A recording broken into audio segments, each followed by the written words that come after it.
રાજસ્થાનની વિધાનસભા ચૂંટણીમાં વિજય મેળવવાના 3 દિવસ બાદ મુખ્યમંત્રીનું કોકડું ઉકેલાયું નહોતું। સીએમ પદ માટે અશોક ગેહલોત અને ડેપ્યુટી સીએમ માટે સચિન પાયલટની પસંદગી થઈ છે, પરંતુ આ પહેલા પણ કોંગ્રેસને આ રીતે રાજસ્થાનના સીએમ પસંદ કરવાની મુશ્કેલી નડી છે। આ પ્રથા 1952 થી કોંગ્રેસમાં ચાલી રહી છે। જોઈએ અંગેનો અહેવાલ।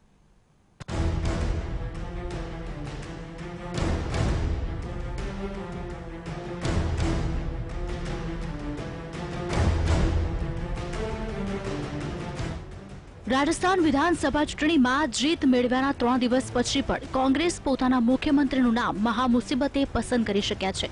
ગેહલોતને સીએમ બનાવ્યા છે અને સચિન પાયલટને ડેપ્યુટી સીએમ બનાવ્યા છે। જો કે રાજસ્થાનના રાજકારણમાં સીએમ પદનો સંઘર્ષ કોઈ નવી વાત નથી। 1952માં જ્યારે સૌથી પહેલા ચૂંટણી થઈ અને કોંગ્રેસને જીત મળી હતી, ત્યારે પણ સીએમ પદના કારણે કાર્યકર્તાઓ બે જૂથમાં વહેંચાઈ ગયા હતા। એક બાજુ જય નારાયણ વ્યાસના સમર્થક હતા, તો બીજી બાજુ ટીકારામ પાલીવાલના સમર્થકો સામસામે આવી ગયા હતા। ત્યાર પછી 1954માં મોહનલાલ સુખાડિયા માટે પણ આવી સ્થિતિ ઊભી થઈ હતી। 1998માં જ્યારે કોંગ્રેસે બહુમતી સાથે સરકાર બનાવી, ત્યારે પરસરામ મદેરણાની જગ્યાએ ગેહલોતને સીએમ બનાવી દેવામાં આવ્યા હતા। એટલે કે રાજસ્થાન કોંગ્રેસમાં સીએમ પદ માટે પહેલાથી આ પ્રકારની હોડ ચાલી રહી છે। રાજસ્થાનમાં કોંગ્રેસને જીત મળી હતી, પરંતુ મુખ્યમંત્રી પદના પ્રબળ દાવેદાર જય નારાયણ વ્યાસ બંને બેઠક પરથી ચૂંટણી હારી ગયા હતા, જેથી ટીકારામ પાલીવાલને મુખ્યમંત્રી બનાવી દેવામાં આવ્યા હતા। એક વર્ષની અંદર જ જય નારાયણ વ્યાસ પેટા ચૂંટણી જીતીને મુખ્યમંત્રી બની ગયા હતા। રાજસ્થાનમાં કોંગ્રેસીઓને વ્યાસનું આ રીતે સીએમ બનવાનું અયોગ્ય લાગ્યું હતું અને તેમના પદ ગ્રહણ બાદ તેમનો ખૂબ જ વિરોધ પણ થયો હતો। જય નારાયણ વ્યાસનો વિરોધ એટલો વધી ગયો હતો કે ધારાસભ્ય દળના નેતા માટે ફરી ચૂંટણી કરાઈ હતી।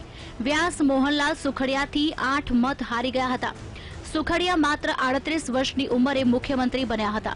બાદમાં તેમણે 17 વર્ષ રાજ કર્યું। 1967માં કોંગ્રેસને સંપૂર્ણ બહુમતી ન મળવા છતાં તેમણે જોડતોડનું રાજકારણ કરી મુખ્યમંત્રી પદ સંભાળ્યું હતું। આ ચૂંટણી બાદ 1971માં સુખાડિયા અને બરકતુલ્લા વચ્ચે સંઘર્ષ પણ જોવા મળ્યો। ઇન્દિરા ગાંધી 1969ની રાષ્ટ્રપતિ ચૂંટણીથી જ સુખાડિયાથી નારાજ હતા, તેથી તેમણે સુખાડિયાને સીએમ પદથી હટાવીને બરકતુલ્લા ખાનને ઉભા કર્યા હતા। પરંતુ 2 વર્ષ પછી બરકતુલ્લાનું અકાળે મોત થયું। ત્યારબાદ સીએમ પદ માટે હરિદેવ જોશી અને રામનિવાસ મિર્ધા વચ્ચે સીએમ પદની રેસ લાગી હતી અને તેમાં હરદેવ જોશીની જીત થઈ હતી। ઉલ્લેખનીય છે કે 1998માં પણ પરસરામ મદેરણા અને અશોક ગેહલોત વચ્ચે આ પ્રકારની સ્થિતિ સર્જાઈ હતી। કોંગ્રેસ 153 સીટની ભારે બહુમતી સાથે સત્તામાં પરત આવી તો માનવામાં આવતું હતું કે જાટના જબરદસ્ત સમર્થનથી કોંગ્રેસને આ સફળતા મળી છે। તે સમયે સિનિયર જાટ નેતા પરસરામ મદેરણા નેતા વિપક્ષમાં હતા અને અશોક ગેહલોત પ્રદેશ અધ્યક્ષ હતા।